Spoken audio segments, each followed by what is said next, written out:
വിധി ശൂന്യമാക്കിയ വിദ്യാലയമുറ്റവും നിലയ്ക്കാത്ത വിലാപങ്ങളുമായി ഒരു ഗ്രാമം വിറങ്ങലിച്ചു നിൽക്കുന്ന കാഴ്ച അങ്ങേയറ്റം വേദനാജനകമാണ്. വിനോദയാത്രയ്ക്കായി വാൽപ്പാറയിലേക്ക് പുറപ്പെട്ട പാങ് GLP സ്കൂളിലെ അധ്യാപകരും അവരുടെ പ്രിയപ്പെട്ടവരും ചേതനയറ്റ മൃതദേഹങ്ങളായി മടങ്ങിയെത്തുമ്പോൾ നാട് സാക്ഷ്യം വഹിച്ചത് അതിദാരുണമായ ഒരു നൊമ്പര കാഴ്ചയാണ്.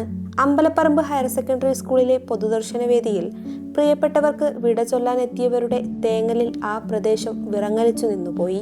ആകാശത്തോളം സന്തോഷവുമായി പുലർച്ചെ അവർ യാത്ര തിരിച്ചപ്പോൾ അതൊരു മരണയാത്രയാകുമെന്ന് ആരും സ്വപ്നത്തിൽ പോലും കരുതിയിരുന്നില്ല. വൈകുന്നേരം അധ്യാപകരുടെ വാട്സപ്പ് ഗ്രൂപ്പിൽ വന്ന ആ അവസാന ചിത്രം, അവരുടെ ചിരിക്കുന്ന മുഖങ്ങൾ. മിനിറ്റുകൾക്കപ്പുറം വാൽപ്പാറയുടെ 13-ാം വളവിൽ നിശബ്ദമാകുകയായിരുന്നു. ഒരൊറ്റ ദിവസം കൊണ്ട് സ്കൂളിലെ ഇത്രയും പേരെ കാലം തട്ടിയെടുത്തപ്പോൾ അക്ഷരാർത്ഥത്തിൽ അനാഥമായത് പാങ്ങിലെ അക്ഷരമുറ്റമാണ്. ടീച്ചറെ എന്ന് വിളിച്ചോടിയെത്തിയിരുന്ന ആ കുരുന്നുകൾക്ക് ആ ചില്ലുപെട്ടിക്കുള്ളിലെ നിശ്ചലമായ മുഖങ്ങളെ ഉൾക്കൊള്ളാൻ കഴിയുന്നില്ല. അധ്യാപകർക്കായി കരുതിവെച്ച പൂക്കളും പുഞ്ചിരിയും ഇന്ന് കണ്ണീരിൽ കുതിർന്നു കിടക്കുന്നു. പരിക്കേറ്റ് ഗുരുതരാവസ്ഥയിൽ കഴിയുന്നവർക്കായി ആ പ്രദേശം മുഴുവൻ പ്രാർത്ഥനയിലാണ്. പാങ്ങിലെ ആ വിദ്യാലയത്തിന്റെ ഇടനാഴികളിൽ അവർ ബാക്കി വെച്ചുപോയ സ്നേഹസ്പർശം ഇനിയൊരു തേങ്ങലായി അവശേഷിക്കും.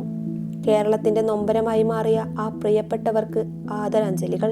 News desk PTV Kerala.